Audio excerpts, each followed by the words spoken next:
Board for Tuesday, February 12th, 2019. If you'll join us in the pledge, please.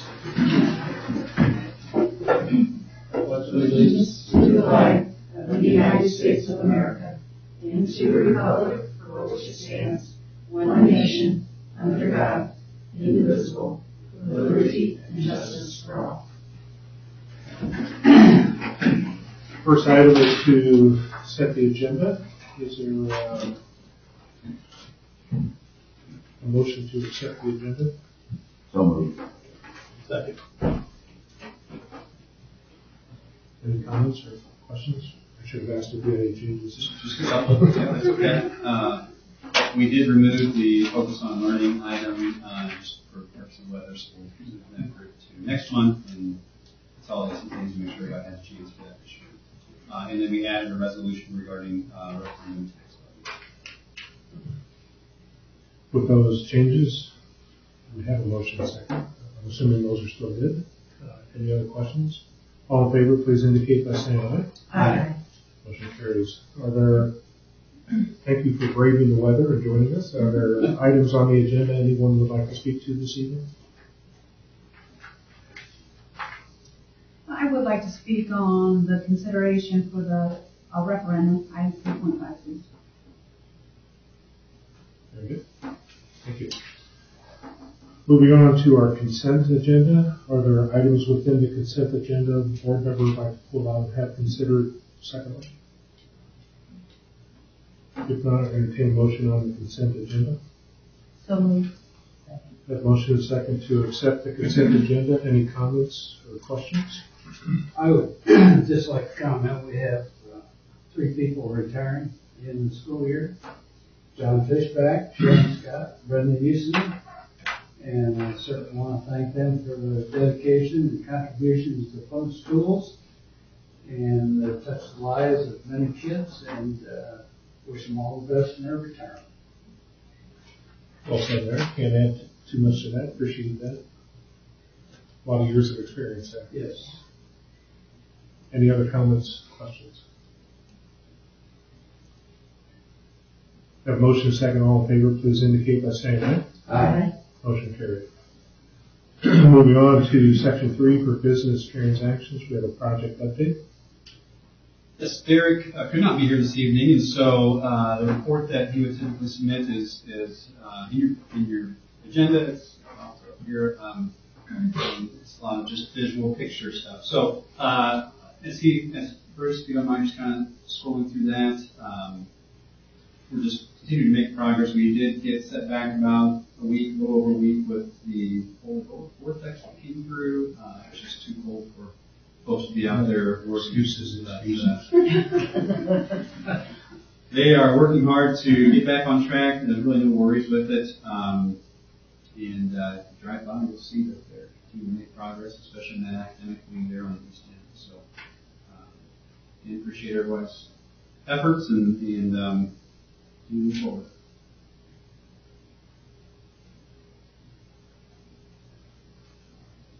Still pretty much on schedule. Yeah, like I said, that week set them back just a little bit, but nobody was worried about that thing with it. So they stage things in a way that when it's wet, they'll be undercover in one part, and when it's not, then they'll be out on the other side.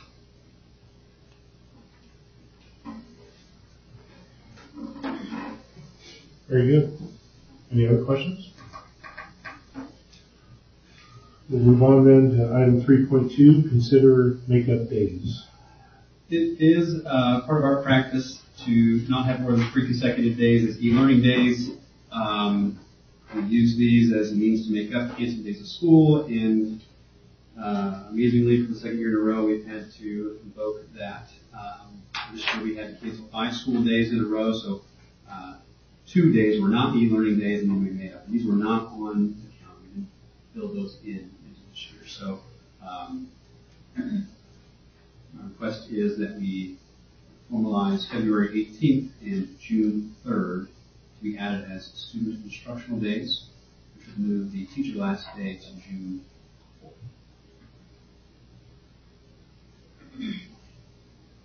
I will say as well, we have inquired about the potential for waiver from the Department of Education, and they indicate that we would not qualify for that. Why? Because of us utilizing e-learning days as a means of income. How many e-learning days are there allowed? Well, they recommend no more than 2 consecutive. We do 3. Some districts don't have a limit on it. As we talked, as we have reflected, 3 it's the right number as far as right for our kids, right for our staff, the engagement, perhaps frustrations, just the time that they've not been with their teacher, engaging with them, has an impact. And so I think we're doing the right thing for our kids, right thing for our schools. We're reflecting on some of those nuances for future years, but at this point, we need to make up those 2 days. I'm still continuing to have some direct communication with the DOE, but I'm pretty confident it's not going to happen. I'm sure we won't be alone.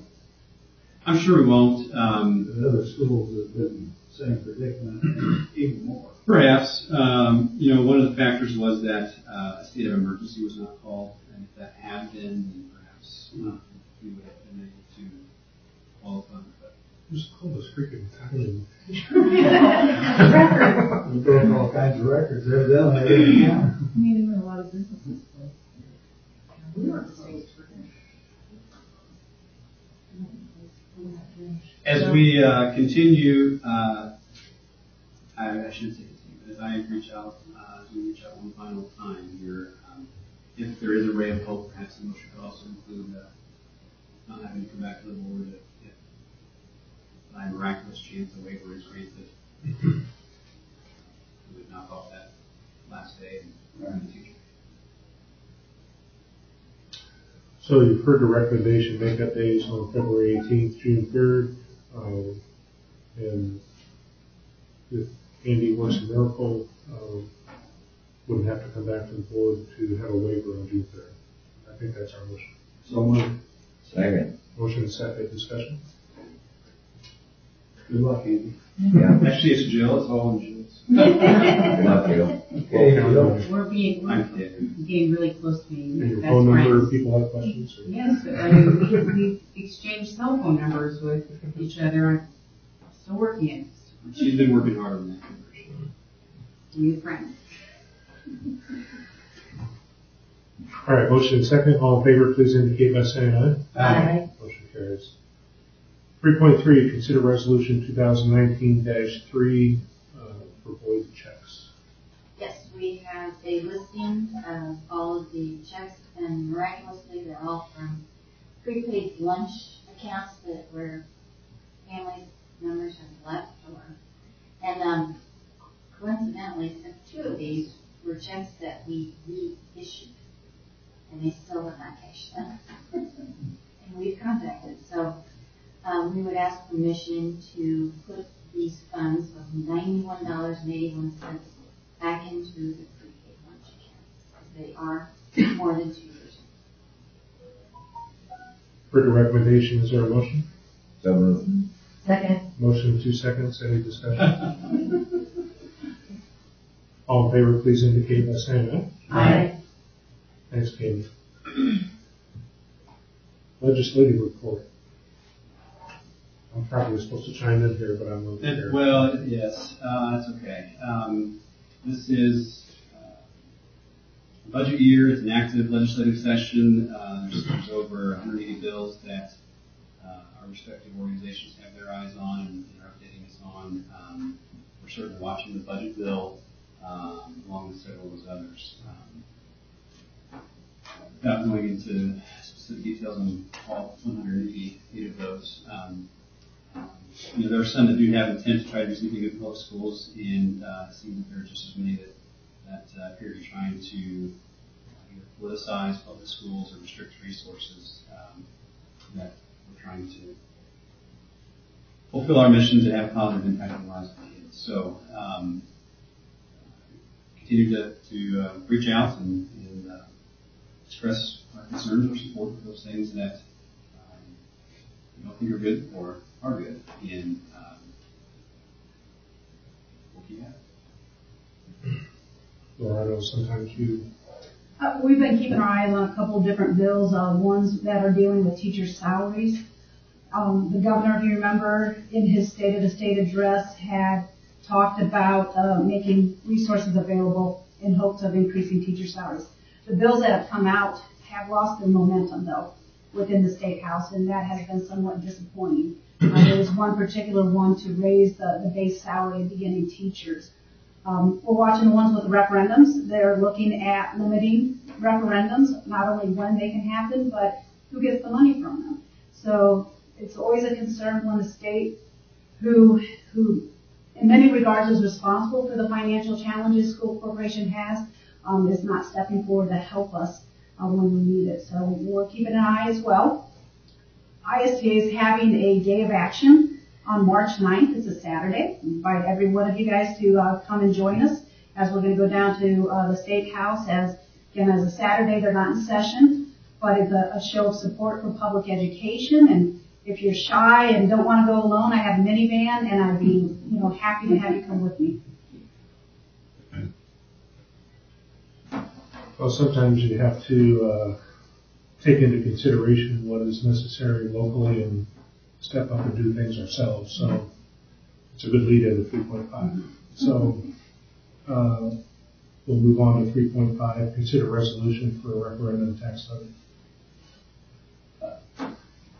Continuing the narrative, I've been here 10 years now. Many of you, most of you, longer than that. And it was my wife who brought us here, who grew up here, who said, convinced me very early in marriage that we need to be here to raise our kids, for our kids to go through the schools, and there's not been a day that's gone by that I've not been thankful for that. It's an amazing community, great school system, great people here. And throughout those 10 years, a lot has evolved.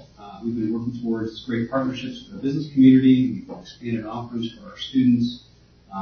We continue to receive, even today, requests from organizations to bring groups here. What we got today is a group bringing school and community leaders and teachers from areas throughout the state to learn more about what we've been able to accomplish. Throughout the past 10 years, a lot of our thoughts and actions around school safety and security have also evolved tremendously, as they have in schools throughout the country. We started thinking about this more extensively 10 years ago, and now we've accomplished a lot with that. We have hired people in this particular area, and really not a day goes by when we're not working in that particular area. Yet the needs continue to grow, continue to challenge us, always evaluating, always trying to do better, always trying to do more with limited and even fewer resources. Lots changed at the state level as well throughout these 10 years, particularly as it relates to school funding, either with reductions in funding, reductions in public school revenue, or changes in the funding formula that have negative impacts.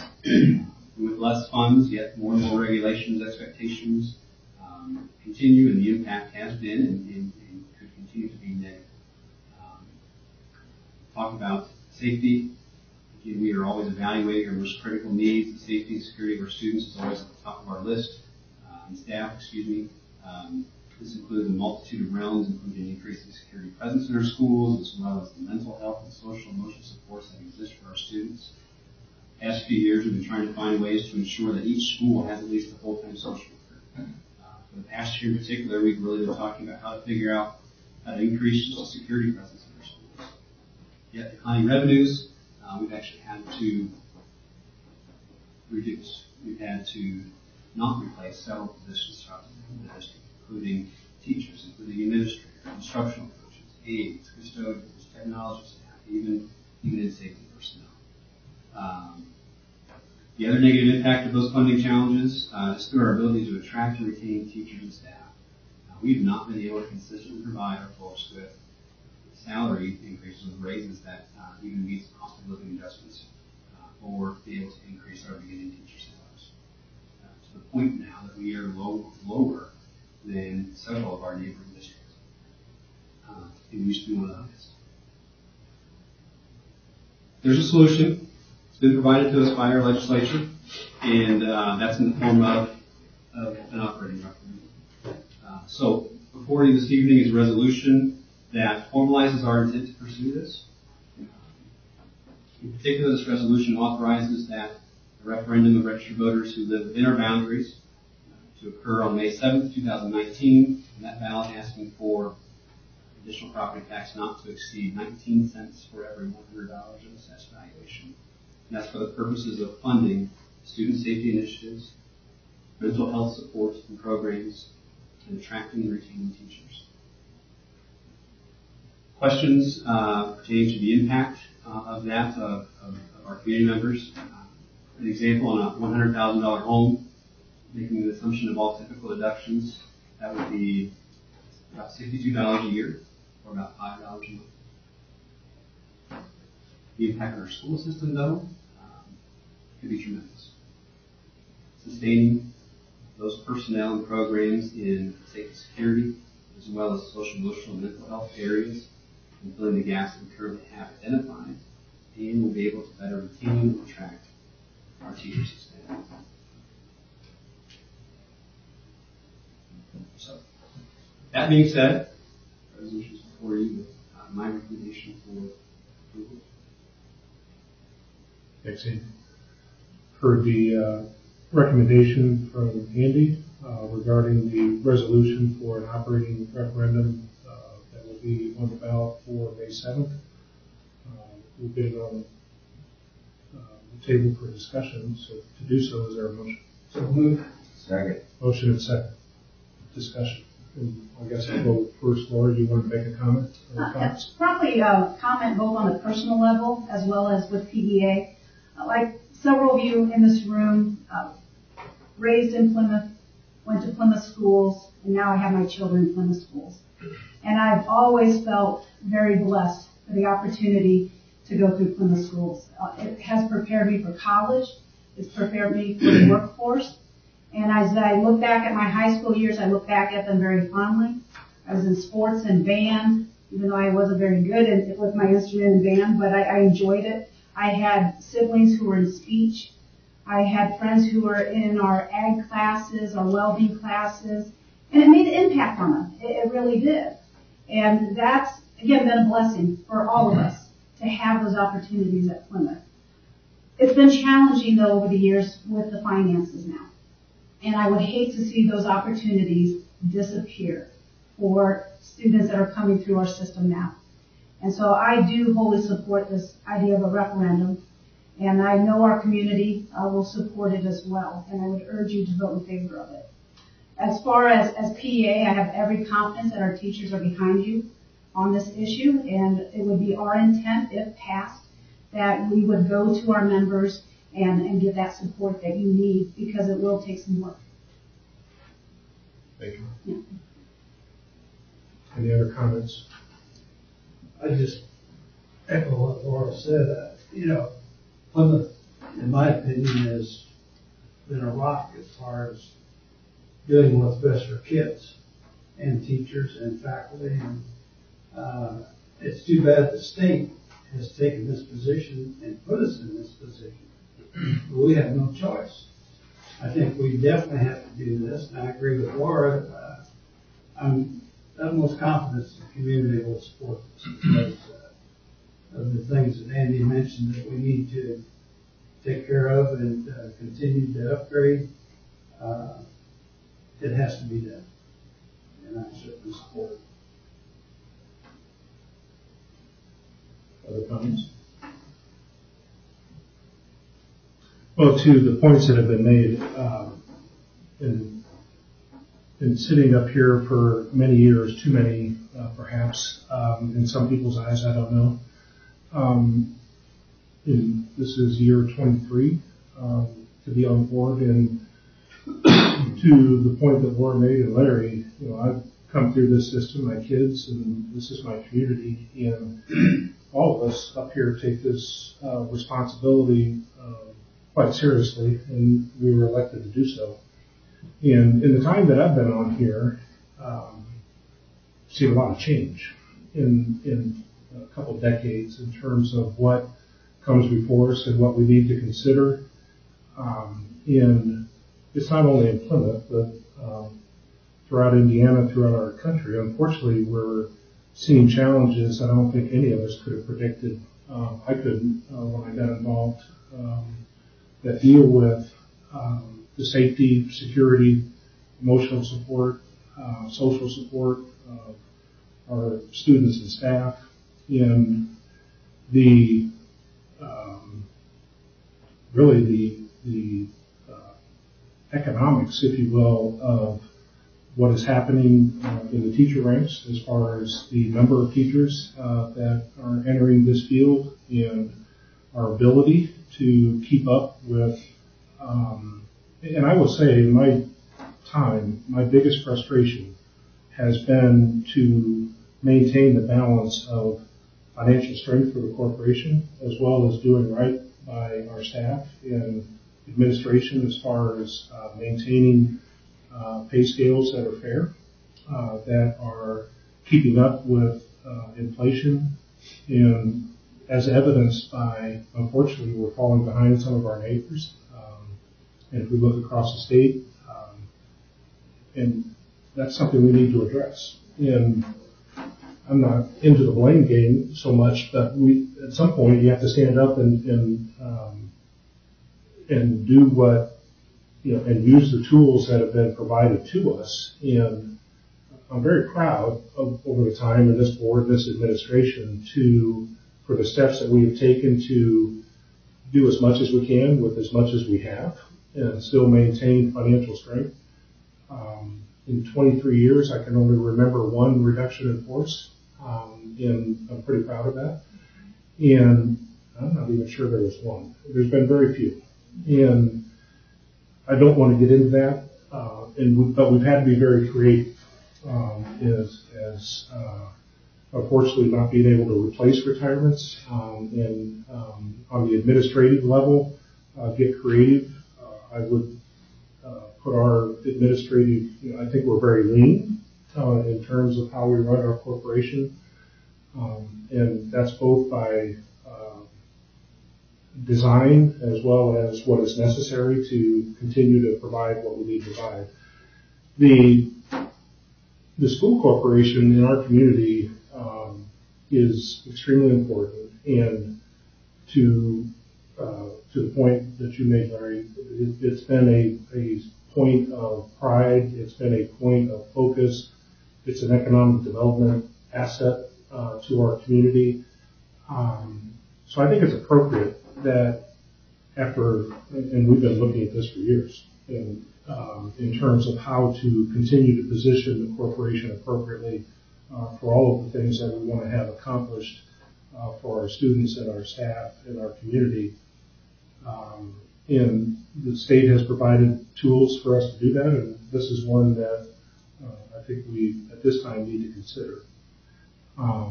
And it's a value proposition, right, in terms of what will this do for our corporation versus the investment that we're asking our community to consider. So that value proposition of anywhere for an average home of $6 to $8 a month, or somewhere in the neighborhood of $60 to $80 to $90 a year, in return for addressing or continuing to address areas of safety and security, things that none of us could have predicted. And our buildings, when they were constructed many, many years ago, they weren't designed for it, but we need to address. And unfortunately, many examples that we need to continue to provide social and emotional support for our students. It's a crazy world out there, and not the least of which is to continue to be able to attract and retain the best staff that we can, to be in the classroom with our kids every day, except when it's 40 below, to create that atmosphere and that learning environment that we all want. So I fully support this, and hopefully our community will, as well as we go, request their support. Any other comments? So, we have a motion and a second for the resolution to pursue the operating referendum for May of 2019. All in favor, please indicate by saying aye. Aye. Motion carries. Thank you all. Thank you. Superintendent remarks. Well, I thanks for the vote on that resolution, and look forward to getting to work on that. Just a few highlights here. I know there's some weather out there. I don't want to make sure everybody gets home in a timely manner, but I want to acknowledge our Riverside robotics team. They had a group qualified for state here recently, and that day in and of itself was an amazing day. We had solo ensemble competitions at multiple grade levels in Plymouth High School. We had robotics competitions, elementary all the way through high school. It was a really fun day. To have a group come out of that and qualify for state is wonderful as well. Our speech team has really been doing well lately. The past couple of competitions, earning some first place honors as a team, and really the last one was really by a significant margin. So it's nice to see them doing well. And just want to acknowledge our girls basketball team here as well. Winning a state championship is certainly a great accolade. Well, state championship would be great as well, wouldn't it? But sectional championship, thank you. Sectional championship is a great accolade. The manner in which they've done it, with good character, but some great grit. It was fun to watch, and congratulations on that. So, next meeting, Tuesday, March 5th. We will plan on an executive session at 6 o'clock, and meetings tomorrow at 7. Thanks, Andy. Any other comments or questions? If I could just add to that, seeing again the number of students and staff supporting the dance marathon for the Riley kids. Fantastic, right? It was almost $45,000 raised.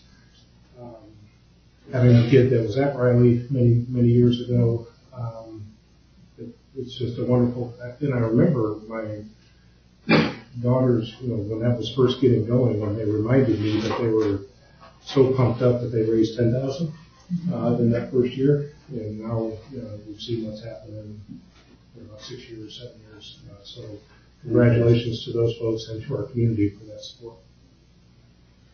Any other comments this evening? If not, I'll entertain a motion to adjourn. So moved. All in favor? Aye. We're adjourned. Thank you.